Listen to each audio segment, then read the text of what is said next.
Sir, ఈ మధ్య కాలంలో విటమిన్ డి డెఫిషియన్సీ చాలా మందిలో చూస్తున్నాం, ఎస్పెషల్లీ విమెన్స్లో ఎక్కువగా చూస్తున్నాము. సో అసలు ఈ ప్రాబ్లం ఎందుకు వస్తుంది, ఇది ఎందుకు బాడీకి అవసరం? సో వైటమిన్ డి అన్నది మన బాడీలో చాలా ఇంపార్టెంట్ విటమిన్ అన్నమాట.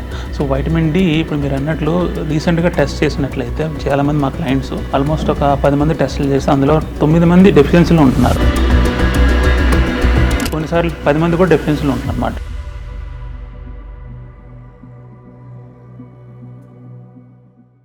సో ఇది మొత్తం ఆల్ ఓవర్ ఇండియా అనే కాదు, మొత్తం ఆల్ ఓవర్ వరల్డ్ అంతా కూడా మెయిన్ వైటమిన్ డెఫిషియన్సీలో ఉంటున్నారు.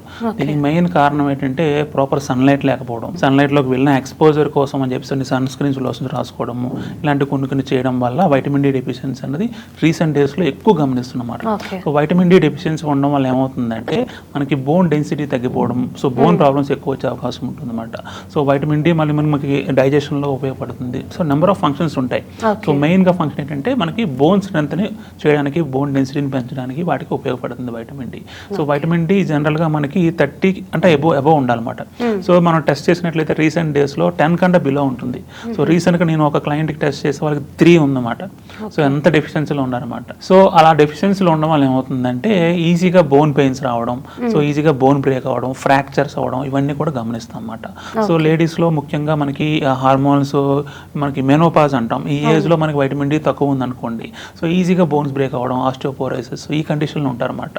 సో అప్పుడు కంపల్సరీగా మనం వైటమిన్ డి సప్లిమెంటేషన్తో పాటు వైటమిన్ డి ఎక్కువ ఫుడ్స్ కూడా యాడ్ చేయాల్సి ఉంటుంది. అండ్ సన్లైట్ కంపల్సరీగా తీసుకోవాలన్నమాట. సన్ ఎక్స్పోజర్ ఉంటూ కొన్ని ఫుడ్స్ యాడ్ చేసుకుంటూ వైటమిన్ డి సప్లిమెంట్ కూడా యూస్ చేయడం వల్ల వాళ్ళకి ఎక్కువ బెనిఫిట్ ఉంటుంది. అండ్ సరే, ఈ వైటమిన్ డి అనేది డాక్టర్ ప్రిస్క్రిప్షన్తో వాడాలా, లేకపోతే నార్మల్గా ఇప్పుడు జిమ్స్లో కూడా ట్రైనర్ సజెస్ట్ చేస్తూ ఉంటారు, అలా కూడా తీసుకోవచ్చు? సో వైటమిన్ డి జనరల్గా సజెస్ట్ చేస్తారు అందరూ, బట్ బెస్ట్ పాసిబుల్ ఏంటంటే కనుక న్యూట్రాస్యూటికల్స్ అంటామన్నమాట.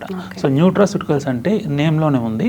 సో మనకి ఎటువంటి కెమికల్ కాంపోజిషన్స్ లేకుండా న్యాచురల్ ప్రాసెస్ నుంచి, ఫ్రమ్ ప్లాంట్స్ నుంచి కానీ, ఫ్రమ్ యానిమల్ సోర్సెస్ నుంచి కానీ న్యాచురల్గా ప్రిపేర్ చేసుకున్న సప్లిమెంట్స్ని న్యూట్రాస్యూటికల్స్ అంటారు. సో న్యూట్రాస్యూటికల్స్ ఏంటంటే బాడీ మీద సైడ్ ఎఫెక్ట్స్ ఉండవు అన్నమాట. ఫార్మాస్యూటికల్స్ అంటే chemical compositions, when 2 chemicals combine అయినప్పుడు ఆటోమేటిక్గా సైడ్ ఎఫెక్ట్స్ ఉంటాయి. అది మన కెమికల్ కాంపోజిషన్ కాకుండా న్యాచురల్ ప్రాసెస్ అయితే కనుక, న్యాచురల్ సబ్స్టెన్స్ అయితే కనుక సైడ్ ఎఫెక్ట్స్ ఉండవు. సో ఎప్పుడైనా కూడా న్యూట్రాస్యూటికల్స్ డెఫినెట్గా సజెస్టబుల్. ఓకే. అండ్ అలాగే సార్, ఈ విటమిన్ డి కోర్స్ అనేది కొంతమంది డాక్టర్స్ 3 మంత్స్కి సజెస్ట్ చేస్తారు, కొంతమంది 6 మంత్స్కి సజెస్ట్ చేస్తారు. Which is best?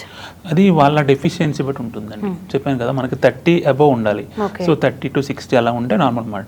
సో ఈ 3 అలా ఉన్నప్పుడు ఏంటంటే ఎక్కువ రిపీట్ చేయాల్సి ఉంటుంది మెడికేషన్, అది డోసేజ్, ఇంజెక్షన్స్ ఫామ్లో ఇస్తారు, కొంతమంది ట్యాబ్లెట్ ఫామ్స్లో ఇస్తారు.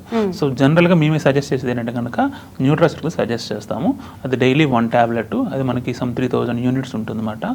సో అది మనం డైలీ తీసుకోవడం వల్ల ఒక 2 months రెగ్యులర్గా ఫాలో అప్ చేసుకుంటూ మనం 2 months మళ్ళీ టెస్ట్ చేసుకొని ఎలా ఉంది లెవెల్ చెక్ చేసుకొని ఇంకా డెఫిషియన్సీలు ఉంటే కంటిన్యూ చేయాల్సి ఉంటుంది. లేదంటే కనుక ఫుడ్లో మనం దాన్ని రీప్లేస్ చేసుకోవచ్చు. అండ్ విటమిన్ డి ఫుడ్స్ ఏంటి sir? So vitamin d foods అంటే కనుక మనకి ఎక్కువ ఎగ్స్ కానీ, లేదంటే ఫిష్ ఐటమ్స్ కానీ, సో వీటిలో ఎక్కువ మనకు వైటమిన్ డి ఉంటుందండి.